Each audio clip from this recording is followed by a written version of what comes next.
think that's really encouraging because we talk a lot about the future and what's coming, and it's great to see the applications that are live now. I think the question that I have is what's the problem you're trying to solve? Is it about reaching? We've talked about what the FCA figures say 8% of clients have taken advice in the past year, and the need is much greater. Even their data suggests, I think it's 27% of people would have wanted to get advice or could benefit from it from their survey.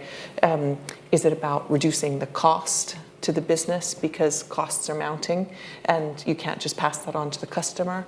Or is it about bringing in new people and they're not going to tolerate the systems in the way that we all have worked in the past? What's the problem you're trying to solve? Yeah, that's a very good point, Heather, because I got to ask myself that question and my business partner starting a firm from the ground up and building our own tech from the ground up. So who do we serve and what is the problem we want to solve for them? We serve the everyday millionaire, as I characterize it, £1 to £3 million worth of liquid assets, completely underserved by the high street banks, and actually the big private Swiss banks are not interested in them because they're too small. We offer them comprehensive financial planning in a way that the feedback we're getting at least is that they've never seen it done like that before. They've never felt so in control of their financial life with so much clarity to be able to focus on living their best life with the money that they've accumulated. So that's what we're solving for. And if we can solve for that, we grow our business via referrals and also by buying other businesses from retiring advisors, given the demographics, because they might be interested, if they're a boutique business owner in our neck of the woods, to sell to a firm like ours, because they're still going to see their clients over the frozen food aisle at Waitrose. And they want to make sure that their client, who actually is their friend, has had a good experience, even as part of the retirement handover. Now, many people in the room today, many of the speakers today have spoken about decreasing costs, increasing accessibility.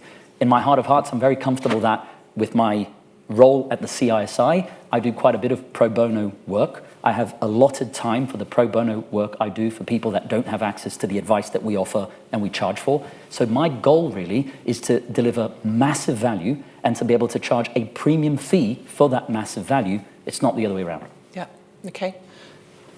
Claire, Stephanie, what's the problem?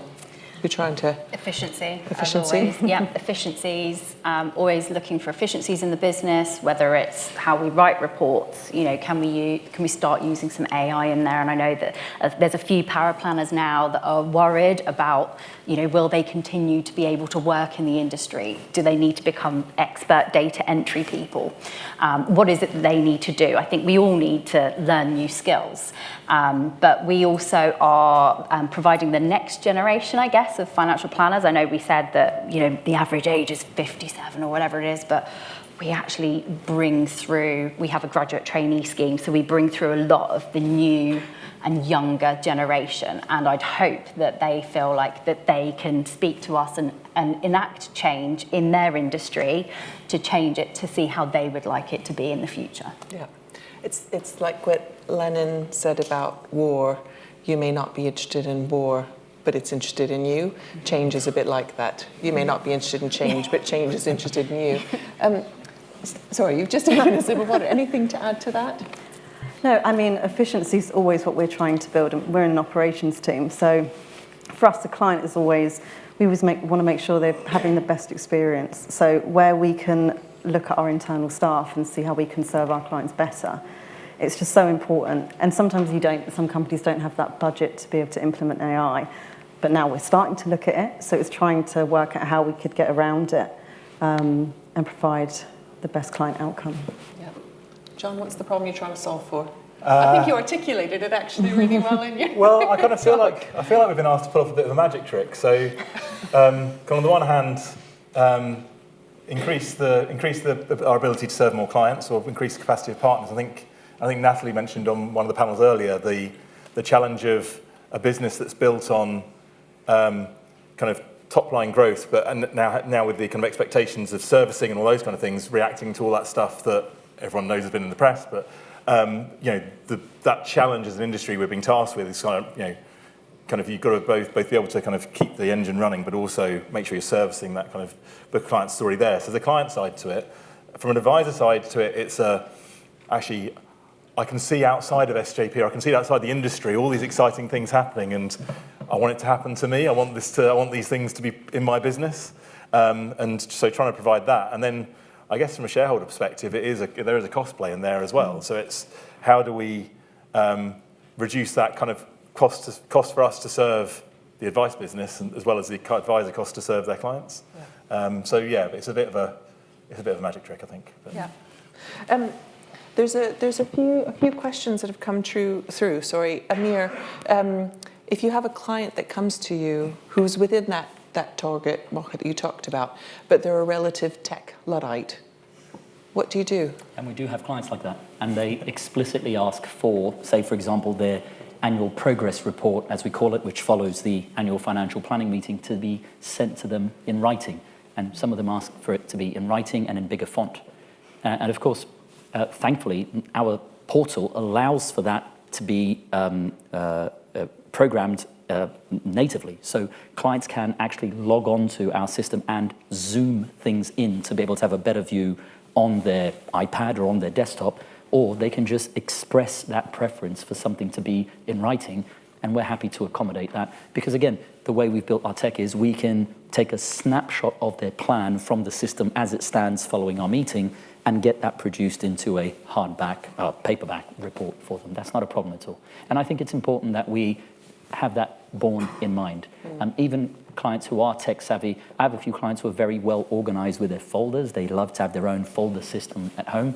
We encourage that, no problem at all. Yeah, to have that flexibility.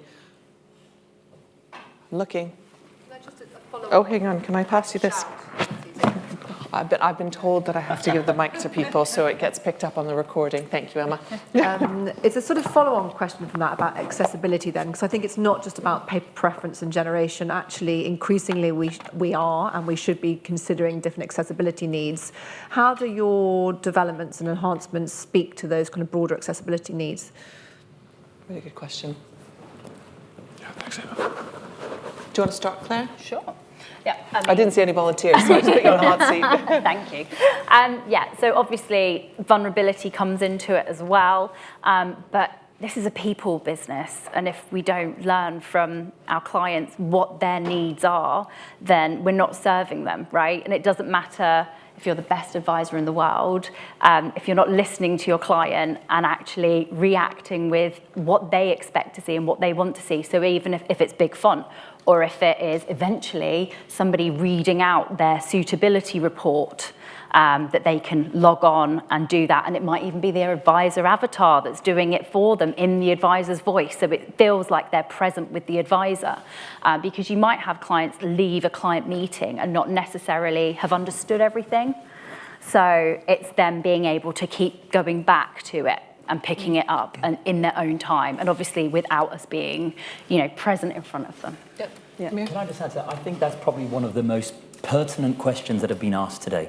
And I think it's incumbent on all of us financial planners in the room to be really, really, really mindful of that question there, because personal finance is more personal than it is finance. That's not my phrase, by the way.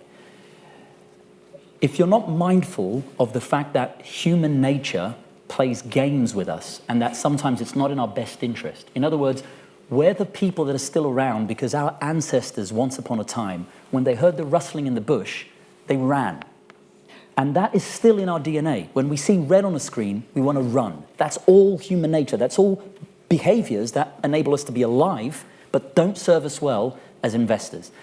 I've proactively taken training. I have a personal development budget to have training on the life planning side of our business, and I'll definitely encourage everybody in the room to do that. I'm very much still a student of this topic, but it's mind-boggling just how many biases we all carry when we sit in a room with a client and think that that question they're asking us is about the money. It's not. It is not about the money. And I think your question goes straight to that point. The tech needs to be mindful of that, or at least the tech needs to empower the advisor and the power planning and the administrator team to be really, really mindful of that, because that's the thing that we can't or isn't yet commoditizable. That's the thing where we derive value over and above an algorithm and deliver social value over and above an algorithm. And reassurance. Yeah. I mean, I think for us, that whole advice assistant solution is almost unseen by the client directly. It's kind of sat behind an advisor. But actually, some of the areas where Amir touched on, where actually, where could open banking come in, all those kind of things which might augment that. That's kind of within our desire, if you like. But we want to definitely keep that. That you could argue that by only going through the advisor, you reduce the range, the amount of people you can serve. But we want to retain that kind of ability to have a conversation with someone. And then maybe kind of AI augmentation where we can have, something explain the wealth report or whatever. But I think kind of that human touch point is going to be really important. I think it remains so, as Amir's kind of eloquently kind of said, and that ability to have empathy and to kind of a deeper understanding of a client beyond just what their financial needs are. It's the life planning stuff, yeah. And we're quite a broad church, as 2,500 plus businesses, some of whom are right up that life planning on the spectrum, some less so. But I think that's the direction of travel for our industry, really, in terms of being value additive. Great.